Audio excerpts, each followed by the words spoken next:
Weather Service has issued a tornado warning for Wake County. Okay. Do I need to do something? Where am I? Okay, I'm in Raleigh. Where's the warning? Don't tell me. Okay, it's for the cities of blah, blah, blah. Okay, well, if it's for Zebulon, God bless the people of Zebulon, but I'm not there. What are you going to do?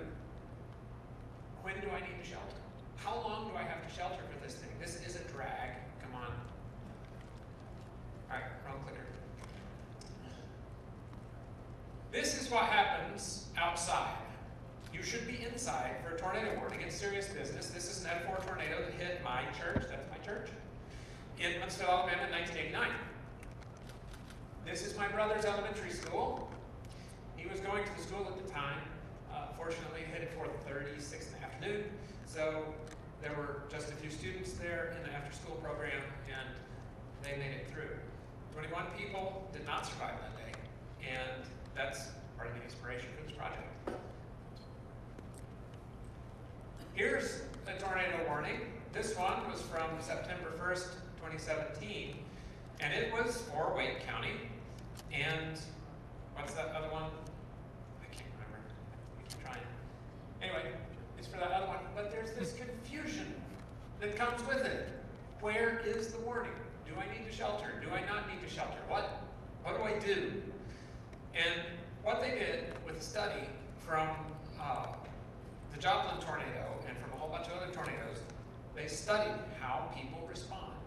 If the warning comes more than 15 minutes ahead of the tornado, it's as good as nothing.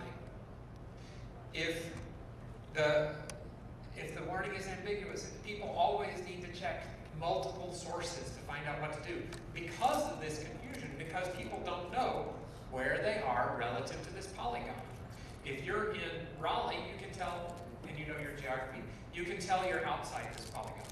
But if you don't know your geography, you're not sure. If you're in Anger, are you in this or out of this? I'm not sure, but that's kind of close to Anger.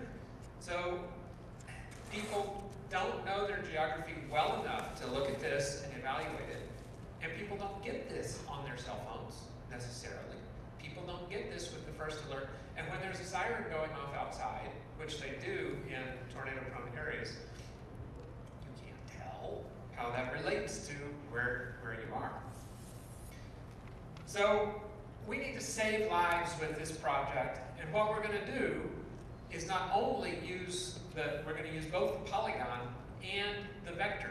So the storm, they tell us the storm is right here and it's moving in this direction this fast. They tell us where it's going and how fast it's going at a particular time. We can use the vector to limit the sheltering time to 15 or 20 minutes. So we're going to do that to get the warning time down to 15 minutes so that we make it more effective than nothing. And we get it to save lives so that we get fast, automated delivery of sheltering instructions exactly when necessary. Give people a confirmation that the message has been received. They need to shelter in 5 minutes. Then, 5 minutes later, it's time to shelter now. Then, 20 minutes, 15 minutes later, the storm should have passed. Check, make sure the wind has stopped, and so on. And then when it's over, tell them it's over. Need to save time. This is another thing that happens when you're sheltering with tornado warnings. You got this tornado warning, you're trying to do business. You don't want to shut your store for 45 minutes for a tornado warning. You want to shut your store as long as necessary and no longer. So you want to save time with something like this. You don't want to shelter the entire hospital, such as this one in Joplin, Missouri, because there's a tornado going, a tornado 2 counties away. You want to shelter exactly when you have to. So this gives us the ability to give the correct amount of advance notification and not too much. This is how it works. We get a message from the National Weather Service. There's our open data. They provide us with the polygon, the vector for the storm. They tell us. We use that to compute GIS to say where am I and when's the closest approach time for the storm to me, and then draw a window of time around that. And that's what we do in the red alerts box. Then we forward that to their third-party alerting system. That alerting system is a texting system, or we send it to SMS, or we send it to their customer assistance needed in the key cutting area.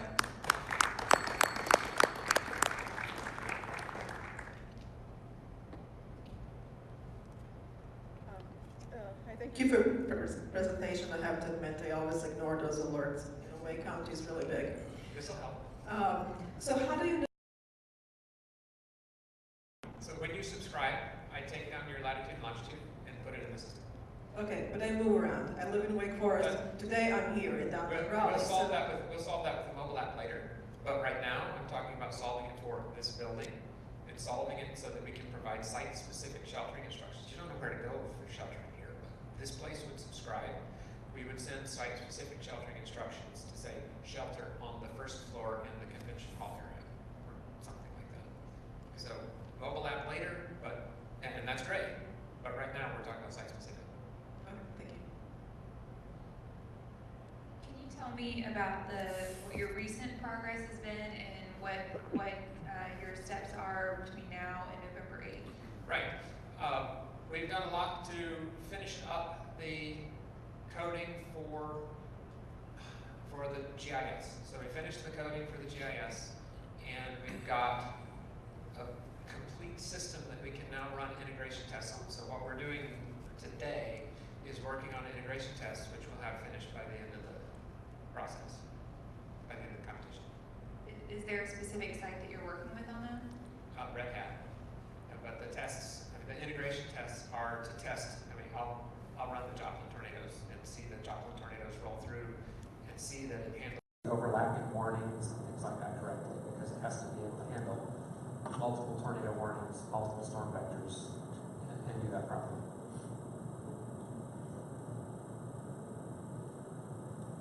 So you work directly with the business establishments, like local governments, and Yes. anybody that owns a business. Right. The plan is to work direct. So right now I'm talking Red Hat. Red Hat Safety and Security is very interested in using this to send out alerts to the Everbridge alerting platform that Red Hat uses to send those to all employees.